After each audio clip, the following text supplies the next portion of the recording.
Okay my dear student, तो अब इसी ऑक्सो एसिड में हम लोग दो क्वेश्चन डिस्कस करने जा रहे हैं एसिडिक स्ट्रेंथ पर। ये जो क्वेश्चन आप देख रहे हैं स्टूडेंट, ये नीट एग्जाम में और जी मेन में कई बार पूछा हुआ है। अगर आपके पास क्वेश्चन बैंक होगा तो आप देख सकते हैं कि ये क्वेश्चन कितनी बार एग्जाम में, नीट और मेडिकल में और जी मेन में कई बार पूछा हुआ है। इंपॉर्टेंट क्वेश्चन है। इसलिए देखिए, जनरली स्टूडेंट एसिड और बेस का डेफिनेशन क्या बोलते हैं कि कोई भी स्पीसीज अगर वाटर में डिसोसिएट होकर, वाटर के साथ रिएक्ट कर और डिसोसिएट होकर H प्लस देता है तो वह एसिड है। OH माइनस आयन रिलीज करता है तो वो बेस है।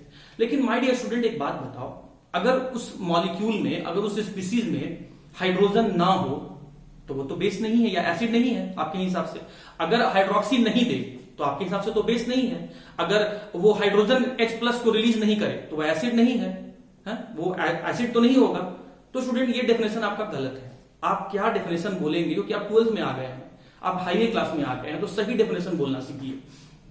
Electron deficient species, electron deficient species are known as acid and electron efficient species are known as base.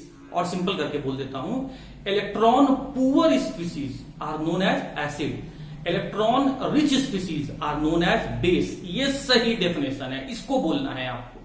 तो हमको कैसे पता चलेगा कि जो पर्टिकुलर कंपाउंड या स्पीसीज है वो इलेक्ट्रॉन डिफिशियंट है कि इलेक्ट्रॉन इफिशियंट है? आप उसमें रहने वाले सेंट्रल एलिमेंट का चार्ज कैलकुलेट कर लो।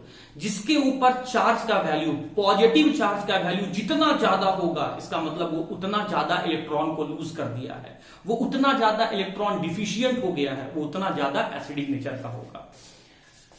तो जरा इसका नाम पे पहले गौर करें। Hypochlorous acid, chlorous acid, chloric acid, perchloric acid.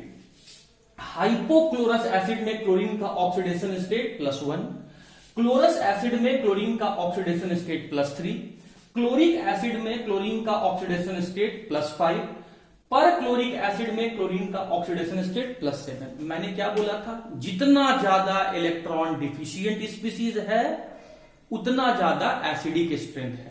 और इलेक्ट्रॉन डिफिशियंट कम है कि ज्यादा है, वो कैसे पता चलेगा? By the magnitude of positive charge. ये एक इलेक्ट्रॉन को लूज किया है, यहां क्लोरीन 3 इलेक्ट्रॉन को लूज किया है। इस कंपाउंड को या इस एसिड को बनाने में क्लोरीन 5 इलेक्ट्रॉन लूज कर दिया है, इस एसिड को बनाने में क्लोरीन 7 इलेक्ट्रॉन को लूज कर दिया है। तो सबसे ज्यादा आपको पॉजिटिव वैल्यू कहां दिख रहा है? सबसे ज्यादा पॉजिटिव चार्ज कहां दिख रहा है? सबसे ज्यादा क्लोरीन ने इलेक्ट्रॉन को लूज कहां किया है? सबसे ज्यादा क्लोरीन इस पर क्लोरिक एसिड में इलेक्ट्रॉन को लूज किया है, इसीलिए सबसे ज्यादा यहां पर इलेक्ट्रॉन डिफिशियंट है और इसीलिए ये सबसे ज्यादा एसिडिक है। तो कहने का मतलब, जितने भी ऑक्सो एसिड क्लोरीन के द्वारा बनाए जाते हैं उन सभी में perchloric acid is highly acidic in nature because of +7 positive charge, या हम कह सकते हैं पॉजिटिव चार्ज का डेंसिटी ज्यादा होता है, इसीलिए इलेक्ट्रॉन का डेफिशिएंसी ज्यादा होता है और इसीलिए एसिडिक स्ट्रेंथ ज्यादा होता है। सही है स्टूडेंट? अब देखो, ये क्वेश्चन के हिसाब से ये क्वेश्चन सॉल्व नहीं होगा। अब इसीलिए मैं दूसरे टाइप का क्वेश्चन है। अगर हम यहां पे क्लोरीन का ऑक्सीडेशन स्टेट निकालें तो +1, आप नाम में ही देख लो, हाइपोक्लोरस एसिड, हाइपोब्रोमस एसिड और हाइपोआयोडस एसिड। और आपको पता है स्टूडेंट कि हाइपो वाले में, हाइपोहैलस एसिड में सभी हैलोजन का ऑक्सीडेशन स्टेट +1 होता है। पहले तो पॉजिटिव चार्ज में डिफरेंस था, इलेक्ट्रॉन डेफिशिएंसी में डिफरेंस था, तो उस बेसिस पर एसिडिक स्ट्रेंथ कैलकुलेट कर दिए थे।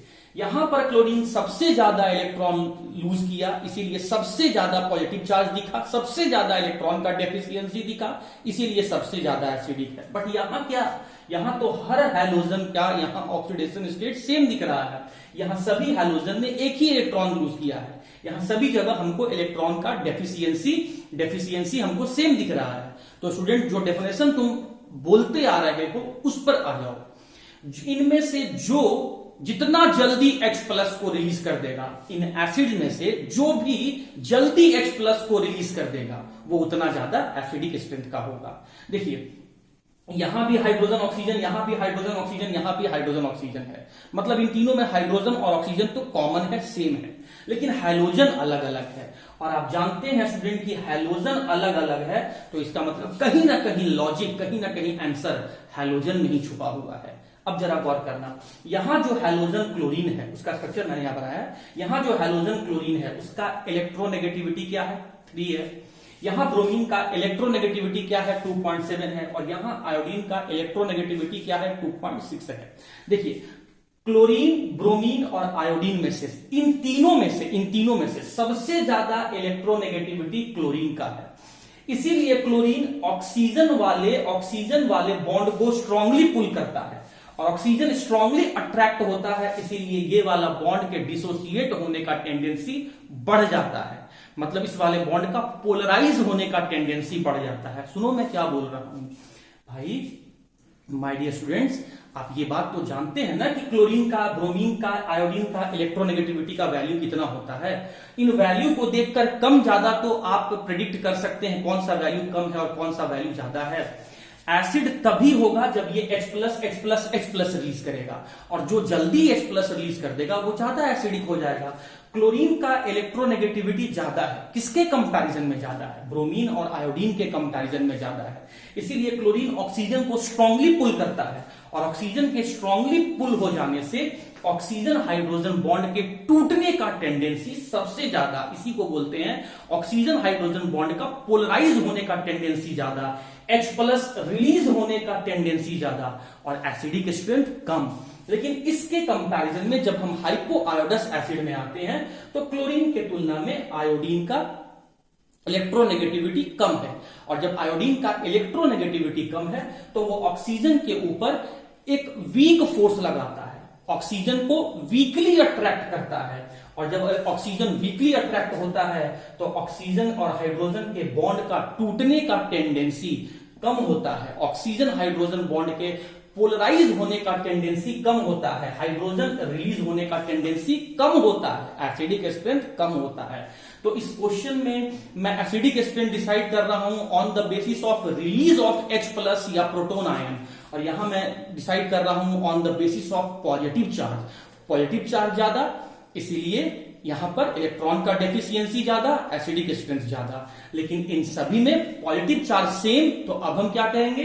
तो हम यहां देखें कि क्लोरीन का इलेक्ट्रोनेगेटिविटी ज्यादा है, इसीलिए ये ऑक्सीजन हाइड्रोजन बॉन्ड को इजिली वे में डिसोसिएट करवा देता है, H+ जल्दी रिलीज हो जाता है और ज्यादा एसिडिक हो जाता है।